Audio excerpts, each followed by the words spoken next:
Kalau semua agama sama-sama mengajarkan kebaikan, lantas apakah Yesus sebenarnya tidak berbeda dari tokoh pemuka agama lainnya? Let's dive deeper into the verse in verse.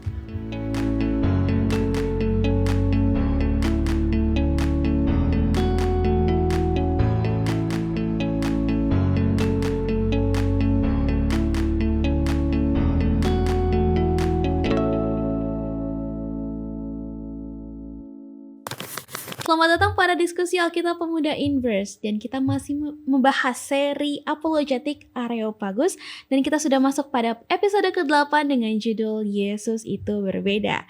Dan untuk memperoleh pengalaman yang lebih mendalam, kami sangat menyarankan Anda untuk mempelajari buku panduan Inverse sebelum atau sesudah menonton video ini, dan buku panduan Inverse dapat Anda unduh melalui tautan yang ada di deskripsi video ini.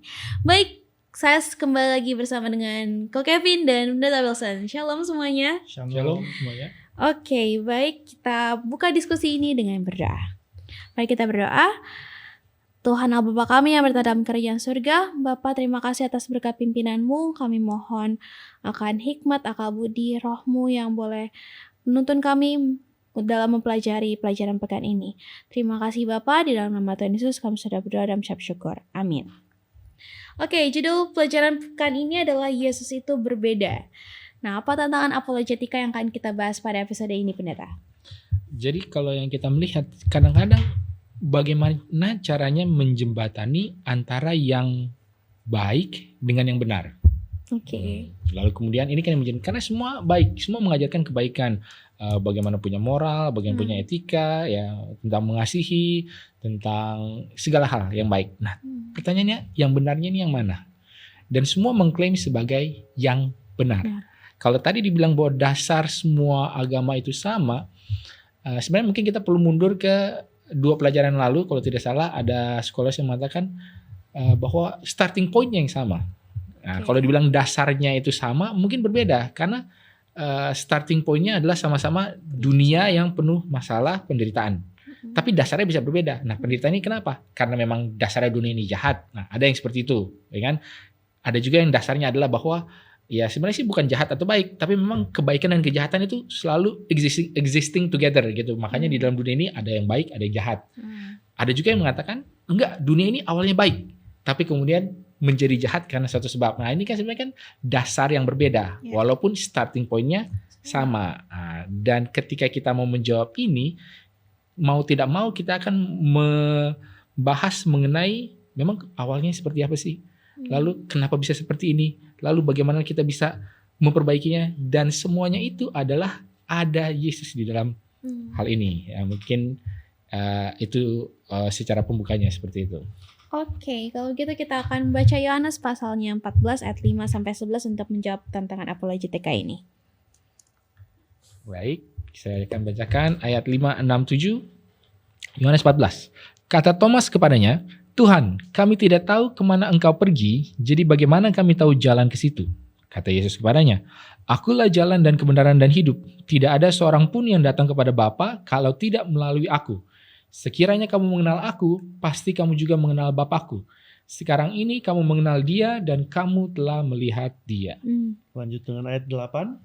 Kata Filipus kepadanya, Tuhan, tunjukkanlah Bapa itu kepada kami, itu sudah cukup bagi kami. Kata Yesus kepadanya, telah sekian lama aku bersama-sama kamu, Filipus, namun engkau tidak mengenal aku.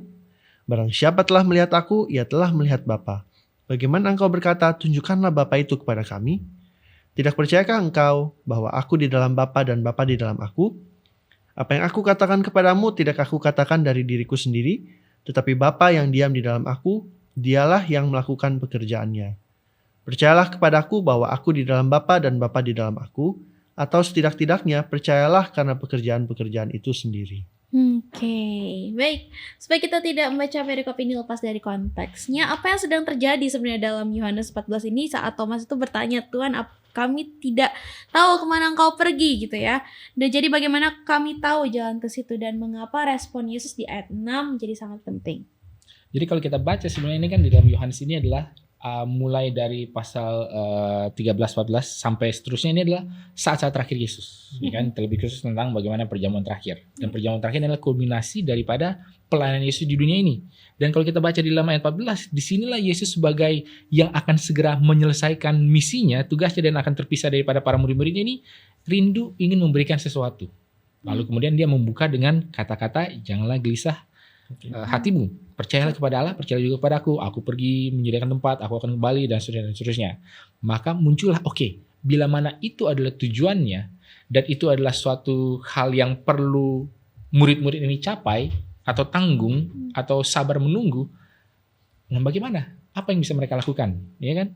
Kau pergi ke suatu tempat, gimana caranya kamu pergi ke sana? Makanya Yesus menjawab, akulah jalan dan kebenaran dan hidup. Tidak ada seorang pun yang sampai kepada Bapa kalau tidak melalui aku. Jadi Yesus ini sementara sedang menempatkan dirinya sebagai fondasi. Nah, ini kalau sini saya ada ilustrasi nih ya, kalau bagi yang tahu soal perbatuan, arsitektur. Jadi Yesus ini kita bisa bilang ada 3 hal. Dia ini adalah batu penjuru. Apa ini tujuannya batu penjuru? Batu penjuru kalau di zaman dulu itu adalah batu di mana diletakkan pertama kali sehingga semua batu-batu lain itu adalah merujuk kepada batu itu. Nah, itulah Yesus, batu penjuru.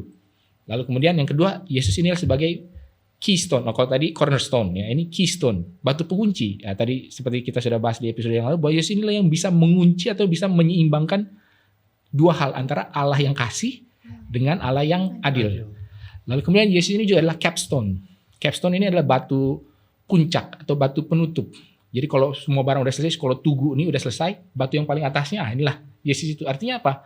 Semua bangunan ibadah kita mau mencapai ke langit ke surga, itu hanya bisa kalau ditutupi atau puncaknya adalah Yesus. Jadi bukan kebaikan kita, bukan bagian pencapaian kita, berapa orang kita injili, baptiskan, bahkan kalau dia pendeta, tapi puncaknya adalah Yesus. Jadi kalau kita paham ketiga batu ini, Yesus sebagai batu penjuru, Yesus sebagai batu pengunci, dan Yesus sebagai batu penutup, capstone. Nah, kita bisa memahami sebenarnya Yesus ini berbicara apa. Apalagi ketika dia mengatakan, akulah jalan dan kebenaran dan hidup. Ini berbicara mengenai hal itu. Yesus adalah jalan, dalam arti apa?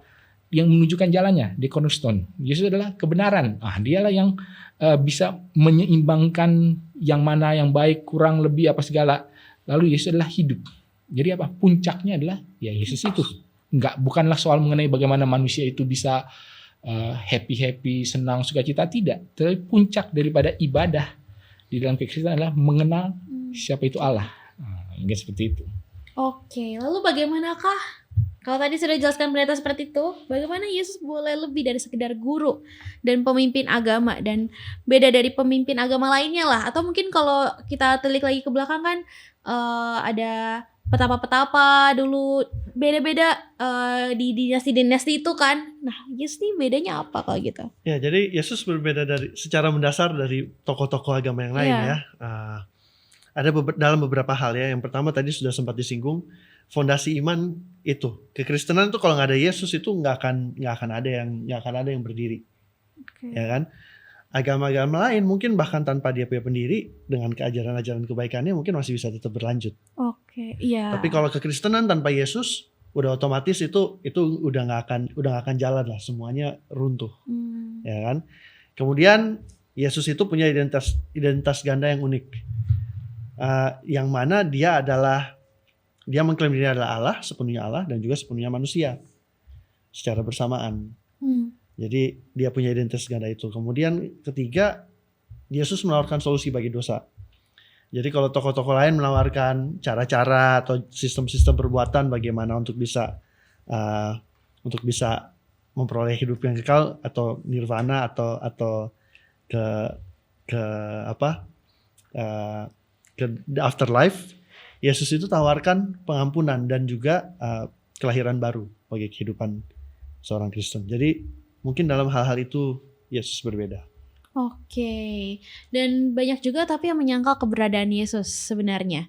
Nah, bagaimana sumber-sumber non-Kristen ini juga memberikan kesaksian tentang keberadaan dan dampak kehidupan dari Yesus, pendeta? Ya, mungkin yang pertama perlu kita sampaikan adalah bahwa banyak filsuf ataupun historian di luar kekristenan yang secara independen memverifikasi ataupun menyebut siapa itu Yesus ya. Di dalam pelajaran kita adalah semua itu nama-namanya ya, mungkin saya tidak hafal juga.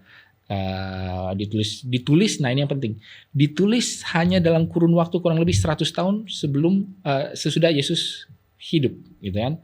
Kalau kita bandingkan dengan tokoh-tokoh sejarah yang lain, misalkan tokoh Julius Caesar, kita percaya bahwa Julius Caesar itu ada. Tapi dari mana kita percaya? Kita percaya bahwa Alexander itu ada, Alexander Agung itu ada. Nah, bagi banyak tokoh-tokoh yang kita terima tanpa kita ragukan, biasanya mereka itu ditulis ratusan tahun setelah tokoh itu ada. Paling tidak catatan sejarahnya gitu kan. Dan catatan sejarahnya, buku catatannya itu, naskah sejarahnya itu cuma sedikit kopinya. Sementara kalau untuk kekristenan yang mengatakan Yesus itu ada, ya terlepas daripada di luar perjanjian baru ya, itu bahkan di dalam 100 tahun pertama itu sudah ada banyak orang-orang yang menulis. Dan ini penting, kenapa? Karena itu menunjukkan bahwa memang orang ini pernah ada. Paling tidak itu dulu lah, orangnya pernah ada. Dan kalau orang yang pernah ada, baru kita bisa telah lebih lanjut apa sih yang dikatakan oleh orang ini. Dan kalau kita sudah bisa bangun secara dasar historisnya seperti itu, maka akan lebih kuat lagi ketika kita mengatakan ya memang saya percaya kepada orang ini yang disebutkan, baik itu di dalam catatan Alkitab secara langsung primer, baik itu dalam catatan sekunder dari bapak-bapak gereja, dan bahkan di dalam catatan sekuler dari orang-orang yang sebenarnya dalam tanda kutip musuh ataupun anti ataupun tidak percaya kepada Yesus ataupun kekristenan, seperti sejarawan-sejarawan dari Roma yang nama-namanya itu ada disebutkan itu. Dan itulah yang penting. Kalau kita bisa percaya kepada tokoh-tokoh lain yang ditulis ratusan tahun sesudahnya, catatannya baru muncul, bagaimana mungkin kita bisa terlalu antipati terhadap fakta bahwa Yesus itu ada, paling tidak secara sejarahnya. Oke. Dan dalam pelajaran pekan ini kita juga belajar bahwa Yesus itu adalah bukti Tuhan hadir bersama dengan umat manusia, seperti tadi sudah dijelaskan oleh pendeta. Bagaimanakah pengakuan Yesus adalah Allah menyertai kita, mempengaruhi kehidupan sehari-hari dan mungkin hubungan pribadi kita dengan Tuhan. Iya, jadi kalau tadi kita sebutkan salah satu perbedaan Yesus itu adalah Allah kan. Dan hal yang sangat mengembirakan dari itu adalah hingga saat ini dia hidup. Dan dia menyertai kita dalam kehidupan kita sehari-hari. Dia itu dekat, Allah yang dekat, Allah yang gak jauh meninggalkan kita, Allah yang dekat, Allah yang ketika kita memiliki masalah atau ketika kita sedang bersuka cita, dia ada sama-sama kita. Dan itu adalah sebuah pengharapan yang memberikan damai sejahtera bagi seorang Kristen. Dan saya rasa itulah yang mungkin ya bisa kita yang bisa kita hidupkan dan kita bisa tunjukkan bahwa ya ada damai sejahtera dan ada kebahagiaan dalam kehidupan kita karena Yesus dekat dengan kita. Amin. Oke, dan aspek-aspek apa dari kehidupan dan ajaran Yesus yang belum dibahas secara unik yang mengubahkan dunia dibandingkan dengan tokoh-tokoh, dengan kehidupan atau ajaran dari tokoh-tokoh agama lainnya? Kita. Mungkin kalau dibilang apa sih yang paling mengubah dunia adalah bahwa karena Yesus ini yang mengklaim bahwa dia ini adalah Allah. Dan ketika klaimnya itu adalah dia adalah Allah, orang berpikir wah kalau dia adalah Allah berarti dia akan begini-begini. Paling tidak secara persepsi manusia, dia akan diagungkan, oh iya betul. Dia akan menjadi raja, oh iya betul. Dia akan begini. Tetapi kenyataannya ketika Yesus datang dia sebagai apa? Nah, dan inilah yang menjadi kalau kita lihat di dalam sejarah, makanya orang Majus itu datang kan, orang dari timur gitu kan, wah datang kami mencari raja. Katanya kalau menurut penujuman kami, menurut catatan sejarah kami yang sebenarnya berbicara mengenai nubuatan di Yesaya atau di mana yang ketika ada dikatakan akan terbit bintang dari Yakub. Nah, ini mereka tahu itu bahkan di negara-negara yang jauh, dan ketika mereka melihat bintang itu mereka datang, mereka mengharapkan orang-orang itu wah senang, kan ada raja yang legendaris yang akan lahir, tapi kok ternyata tidak ada. Dan di sini menunjukkan bahwa persepsi orang terhadap bagaimana Yesus itu harus ada dengan apa yang dia lakukan itu ternyata sangat berbeda. Dan ketika itu menjadi counter, ya kalau bilang counter cultural ya bisa dibilang begitu juga ya, karena ekspektasinya itu berbeda. Dan bahkan ekspektasi pada saat itu mereka berharap Yesus akan me-establish kerajaan duniawi, gitu kan? Tetapi dia tidak, dia mau meng-establish kerajaan surgawi, itu satu. Lalu kemudian dia datang bukan untuk melayani, tetapi dia datang untuk Oh sorry, balik. Bantu. Dia bukan datang untuk dilayani, tapi datang untuk Melayani. melayani. Dan itu menjadi perbedaan juga. Dan dia datang untuk menunjukkan seberapa jauhkah kasih Allah kepada manusia. Nah, dan itulah yang ditunjukkan, bukan semata-mata menjelaskan, menggambarkan, tapi benar-benar menghidupkan kasih Allah itu sendiri. Nah, itulah yang menjadi perbedaan daripada mungkin tokoh-tokoh agama ataupun tokoh-tokoh berpengaruh lainnya. Oke, kalau tokoh-tokoh agama hanya menjelaskan, Yesus menjadi bukti dan menunjukkan bahwa dia adalah jalan untuk mencapai keselamatan itu sendiri. Kita akan lanjutkan setelah yang satu ini. Bosen, ngantuk, malas, nggak ngerti. Apakah kata-kata ini keluar ketika kamu mendengar kata Bible Study? Belajar Alkitab harusnya menjadi suatu hal yang menyenangkan. Tapi kenapa rasanya susah sekali untuk memulai? Apa yang salah? Apa yang harus dilakukan agar belajar Alkitab rasanya tidak begitu-begitu saja? Banyak orang bilang ada banyak jalan menuju Roma. Jika pepatah ini benar, kami percaya Tuhan pasti sudah sediakan lebih banyak lagi jalan menuju Alkitab, menuju Dia. Hanya saja, jalan-jalan itu mungkin belum terlihat oleh kita. Tapi kita bisa meminta. Yesus pernah berkata dalam Matius 7 ayat 7, "Mintalah, maka akan diberikan kepadamu. Carilah, maka kamu akan mendapat. Ketuklah, maka pintu akan dibukakan bagimu." Bagaimana cara memintanya? Lewat doa. Berdoalah untuk meminta hikmat dan kemauan yang kuat untuk belajar Alkitab. Setelah itu, mari buka Alkitab dan belajar sedikit demi sedikit sesuai kemampuanmu. Jika kamu bingung mau mulai dari mana, Inverse Indonesia memiliki Bible Study Guide yang bisa membantumu menentukan apa yang ingin kamu pelajari. Semua dikemas dengan bahasa yang mudah dimengerti. Inverse juga berusaha keep in touch untuk menemani kamu belajar Alkitab. Ada sosial media, diskusi melalui podcast. Semua dilakukan untuk mengingatkan kamu bahwa kamu tidak sendiri. Bahwa kita sama-sama bertumbuh dalam Tuhan, kita belajar bersama-sama, kerja bersama-sama untuk Tuhan. Dan kalau suatu saat kamu kembali merasa jenuh atau buntu, selalu ingat, ada banyak jalan menuju Roma. Ada banyak cara untuk belajar Alkitab dengan menyenangkan, dan kami harap Inverse adalah salah satunya. Open your heart dan open your Bible. Let us dive deeper into the verse. Inverse.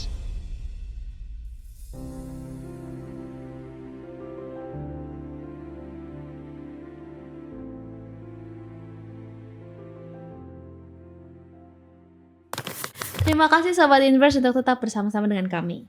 Tadi kita sudah diskusikan bahwa banyak sekali catatan di luar Alkitab yang mendukung fakta bahwa Yesus itu benar-benar exist, hidup, mati, dan bangkit ya. Dan bagaimana? Tapi kan tetap aja ada yang counter. Bagaimana kita boleh menanggapi teman-teman yang memberikan catatan atau bukti yang justru tidak mendukung kebenaran tentang kekristenan atau bahkan kebenaran bahwa ceritanya Yesus tidak exist gitu. Ya mungkin pertama-tama adalah bahwa kita tidak bisa bertanggung jawab terhadap apa yang orang lain percayai.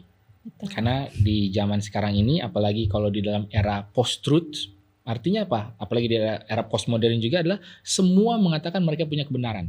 Betul. Nah tinggal kita bisa melihat sejauh mana kebenaran itu ataupun bukti-bukti itu bisa stand the truth, the test gitu ya, diuji. Baik itu secara historikalnya, baik itu secara logiknya, baik itu secara motivasinya. Makanya kalau dibilang bukti-bukti sejarah yang tidak mendukung, ya kita harus lihat secara spesifik apa buktinya. Kalau dibilang oke, ada catatan lain yang mengatakan bahwa Yesus itu, misalkan contoh yang paling terkenal Da Vinci Code gitu kan ya, kalau kita sebut mereknya gitu kan, mengatakan bahwa ya walaupun ini cerita fiksi gitu kan, tapi kan katanya berdasarkan penelitian bahwa Yesus itu pernah menikah, pernah punya anak, apa segala, itulah yang akhirnya menjadi alur cerita itu. Nah, sekarang pertanyaannya, apa bukti bahwa Yesus itu punya anak? Nah, harus dia bisa tunjukkan, gitu kan? Dan ketika itu bisa ditunjukkan, nah, kita bisa verifikasi, bisa di cross check. Nah, yang menguatkan bahwa bukti Yesus itu ada karena sejarawan-sejarawan yang bukan pembela kekristenan itu juga menuliskan mengenai Yesus.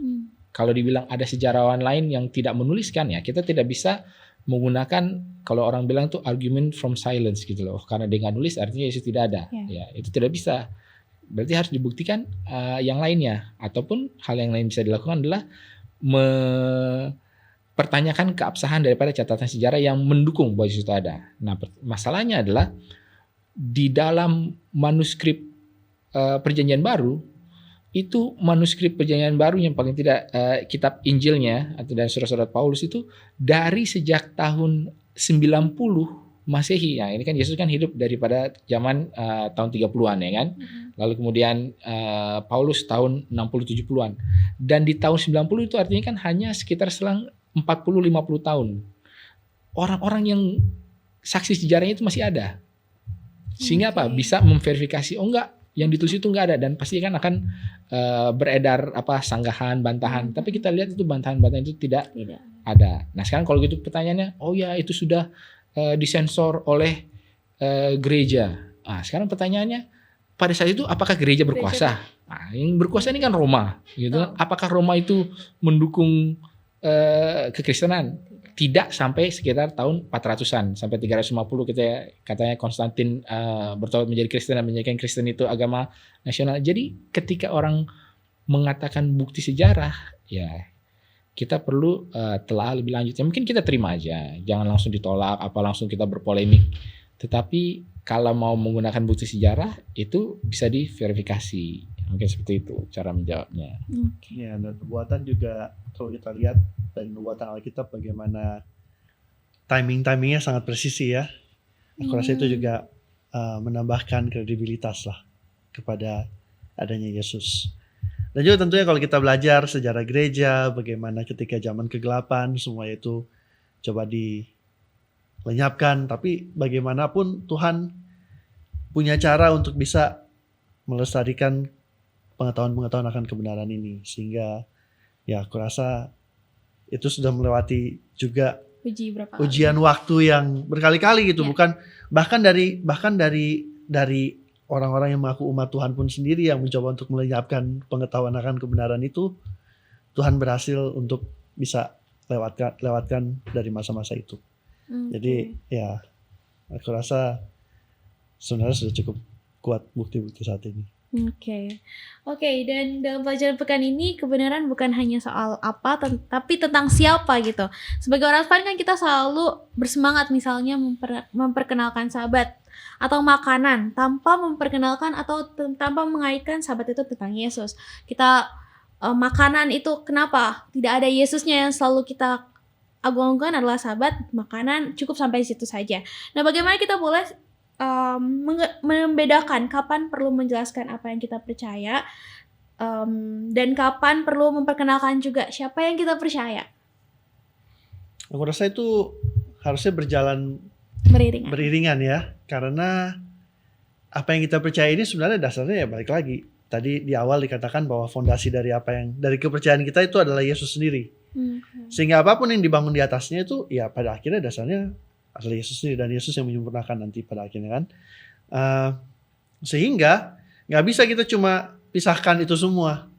Gak bisa kita bikin bangunan gak ada fondasinya. Ya kan? Jadi ya itu berjalan beriringan. Tentang bagaimana kalau misalnya kita bersaksi kepada teman-teman kita, ya itu kita butuh hikmat untuk bisa gimana kita menjelaskannya dengan baik. Tapi yang pasti jangan lupakan Yesus, bahwa ada Yesus setiap kebenaran-kebenaran yang kita ikuti. Dan memang kalau kita melihat ini secara dalam konteks sebagai umat Advent, kadang-kadang apakah yang kita bawa kepada orang lain itu adalah sebuah kabar baik, Injil. Injil kan artinya kan kabar baik. Tapi kalau yang kita bawakan ini adalah hukum mengenai do's and don'ts, dan itu tidak lagi menjadi kabar baik. Dan Yesus sendiri mengatakan di dalam Yohanes 12 ayat 32 ya, dikatakan bahwa dan apabila aku ditinggikan dari bumi, aku akan menarik semua orang datang kepadaku. Nah, masalahnya yang sering kali kita sebagai umat Advent itu bawakan adalah mengenai hari Sabat. Tapi nggak apa-apa, Sabat itu bagus dan perlu dibawakan, tapi bagaimana cara membawakannya? Apakah itu dibawakan sebagai aturan atau dibawakan sebagai sebuah prinsip yang menunjukkan bahwa ada pencipta dan ada penebus. Ya kan, kalau di dalam Keluaran pasal 20, alasan daripada 6 hari lamanya adalah karena Allah menciptakan langit dan bumi. 6 hari lamanya Allah menciptakan langit dan bumi. Kalau di dalam Ulangan bicara soal 10 hukum juga, Ulangan pasal 5 mulai ayat yang ke-11 dikatakan bahwa kenapa? Sama juga di depannya, ingatlah kudusan hari Sabat, tapi alasannya berbeda. Alasannya adalah sebab dahulu kamu adalah budak di Mesir dan kamu sudah ditebus. Nah, ketika penebusan, jadi penciptaan dan penebusan itulah sebenarnya intisari daripada hari Sabat. Dan siapa yang menciptakan? Yesus. Siapa yang menebus? Yesus juga. Jadi kalau kita bicara soal hal-hal yang lain, tidak apa-apa, karena itu adalah hal-hal yang distinktif daripada kita sebagai umat, dan itu perlu disampaikan. Tetapi alasannya juga harus disampaikan. Jangan kita mau berbeda for the sake of being different doang gitu kan. Oh ya, kamu kan beribadah di hari ini. Oh, kami di hari ini. Oh, kenapa? Ya, kita tidak bisa menjelaskan. Oh, maksudnya kita bukannya tidak bisa menjelaskan. Kita bisa menjelaskan. Oh, ini ayat-ayat. Tapi kan jadinya proof texting doang. Tapi apakah kita bisa menjelaskan apa sih sebenarnya makna sebenarnya? Apakah filosofinya? Apakah tujuannya? Dan apakah berkat yang dirasakan? Nah, sebenarnya kita perlu membawakan berkat hari Sabat, bukan aturan hari Sabat. Apa itu berkat hari Sabat? Ya, berkat hari Sabat adalah mengatakan bahwa kamu ini, selalu saya ulang-ulangi, kamu itu sudah ditebus, kamu itu bukan budak korporat. Jadi ketika Jumat, kamu dibebaskan untuk tidak bekerja. Kan seperti itu juga. Itu kan kabar baik gitu kan. Jadi bukan, wah, kita hari Sabat, kita hari ke gereja. Nah, kalau ke gereja ya udah hari Minggu aja, hari Jumat aja, hari Rabu aja, apa bedanya? Nah, tapi ini adalah sebagai saya memiliki tanda bahwa saya adalah umat Allah dan saya sudah ditebus. Dan inilah salah satu tandanya, yaitu berhari Sabat. Baik juga dalam hal-hal yang lain, semua reform, baik itu kesehatan, makanan, pakaian, menunjukkan bahwa kita ini bukanlah budak daripada budaya. Bukanlah budak daripada hamba daripada keadaan dunia. Tetapi kita menurut kepada Allah. Nah, seperti itu. Ya, karena biasanya kan selalu kita berani tampil beda, tapi selalu tidak mengedepankan Yesus di situ. Jadinya ya udah cuman performatif aja gitu. Ya kan. Oke, soalnya Gen Z lagi suka aja sama isu-isu performatif gitu soalnya. Oke, dan pelajaran ini juga menekankan bahwa Yesus bukan hanya kuat dalam argumen, tetapi mengubahkan hati. Bisa mungkin bagikan satu pengalaman pribadi atau pengalaman pelayanan ketika Anda melihat bahwa Yesus itu benar-benar menjadi motivasi, kebiasaan, mengubah motivasi, mengubah kebiasaan orang atau arah hidup seseorang menjadi, dan membuat kisah itu tidak hanya dijelaskan secara psikologi atau hanya moral improvement semata. Ini kalau dari saya kesaksian adalah waktu saya pernah ikut misionaris, kan ditempatkan di suatu pulau kecil gitu kan. Dan pulau itu kecil tapi punya 2 desa, dan desa ini terpisah dari satu bukit. Kan? Dan waktu itu kita diberikan kesempatan untuk melayani sebagai guru di sekolah. Tapi sekolahnya di seberang bukit, di desa sebelah gitu kan. Jadi kita tiap hari itu bolak-balik jalan panas-panas ya, walaupun jalannya nggak terlalu jauh lah, paling mungkin cuma 1 jam kurang lah gitu ya. Tapi kan jauh juga kan ya. Jauh. Itu kita bertanya, ngapain lah kita lakukan hal ini gitu? Apa tujuannya? Ah, jadi kita teringat, oh iya, kenapa? Oh, karena saya mau melayani. Oh, karena saya juga teringat saya mendapatkan kasih karunia. Oh, karena ada sukacita di dalam hal ini. Dan ketika kita melakukan hal ini, inilah yang bisa memberikan, paling tidak menginternalize, paling tidak ke diri saya sendiri, sebelum saya bisa sampaikan kepada orang lain. Jadi semua orang itu harus tahu kenapa dia melakukan hal ini ya. Ini kalau kutipan yang non Alkitab yang paling saya sukai itu kan ya. He who has a why to live can endure anyhow. Dia yang punya kenapa untuk hidup bisa menanggung segala bagaimana. Nah, bagaimana kita menginjil, bagaimana kita bisa ini, bagaimana bisa itu, ya itu semua akan bisa terjadi kalau kita tahu kenapa. Dan kadang-kadang bagusnya ini saya share juga. Saya bersyukur kepada banyaklah program-program bisnis, mau itu asuransi ataupun MLM atau apa-apa.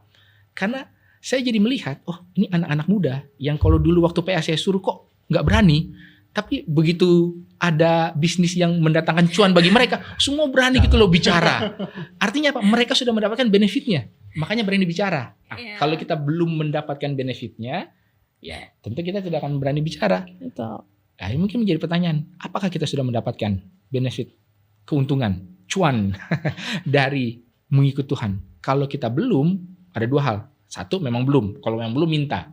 Dua, kita tidak menyadari. Ya, kalau kita tidak menyadari, ya mungkin perlu juga minta supaya dibukakan apa saja berkat-berkat yang Tuhan sudah berikan kepada kita, sehingga kita lakukan hal ini bukan lagi hanya argumen, tetapi sudah menjadi sebuah kehidupan yang kita rasakan. Mungkin seperti itu. Amin. Kok Kevin? Udah, boleh cukup. Oke. Waktu kita habis. Baik, kita sudah sampai pada penghujung diskusi. Silakan masing-masing panelis memberikan satu closing statement. Ya, jadi kalau kebenaran di dalam kekristenan itu bukan cuma fact list doang ya, daftar fakta aja, tapi itu seorang pribadi yang hidup. Jadi Yesus bukan cuma nunjukin jalan aja, tapi dialah jalan menuju kehidupan. Amin.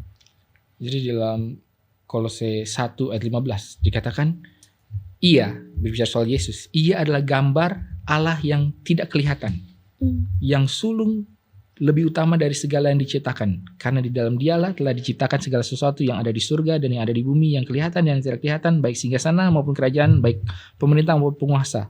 Segala sesuatu diciptakan oleh dia dan untuk dia. Kalau dibilang bahwa kita melihat Allah, sama seperti kita pertanyaan Thomas itu tadi kan, kemana? Tunjukkan Allah itu. Susah bagi kita untuk membayangkan. Tetapi ketika kita melihat kepada, ya paling tidak catatan sejarah Yesus di Alkitab, dan juga catatan sejarah perjalanan bersama Yesus di dalam kehidupan kita sendiri, maka kita bisa melihat Allah itu seperti apa. Dan inilah yang membedakan Yesus dari yang lain-lainnya. Amin. Puji Tuhan untuk pelajaran pada pekan ini. Pendeta Wilson boleh tutup dalam doa. Baik, mari kita bersatu dalam doa. Ya Tuhan, Allah Bapa kami dalam kerajaan surga, kami bersyukur ya Tuhan, pada saat ini kami boleh membahas mengenai apakah yang membuat Yesus itu berbeda. Biar itu boleh menjadi berkat bagi kami, bila kami boleh merasakan dan juga boleh menghidupkannya, sehingga itu boleh terpancar secara alamiah dari diri kami. Tolonglah dan ajarlah kami untuk boleh menghargai, sehingga kami juga boleh menikmati lebih lagi akan berkat-berkat yang sudah berikan kepada kami, bersama dengan kami semua, dan juga tentunya pemirsa dimanapun dan kapanpun yang menyaksikan. Dengan menjadi dalam harapan kami semua, dalam Yesus kami berdoa, amin. Amin. Terima kasih untuk seluruh panelis dan terima kasih untuk seluruh sahabat Inverse yang telah bergabung bersama kami pada episode ke-8 ini. Kiranya kita boleh tetap ingat bahwa Yesus adalah jalan dan Yesus yang akan mengubah segalanya. Sampai jumpa pada episode berikutnya. Tuhan Yesus memberkati. And remember to let's dive deeper into the verse. Inverse.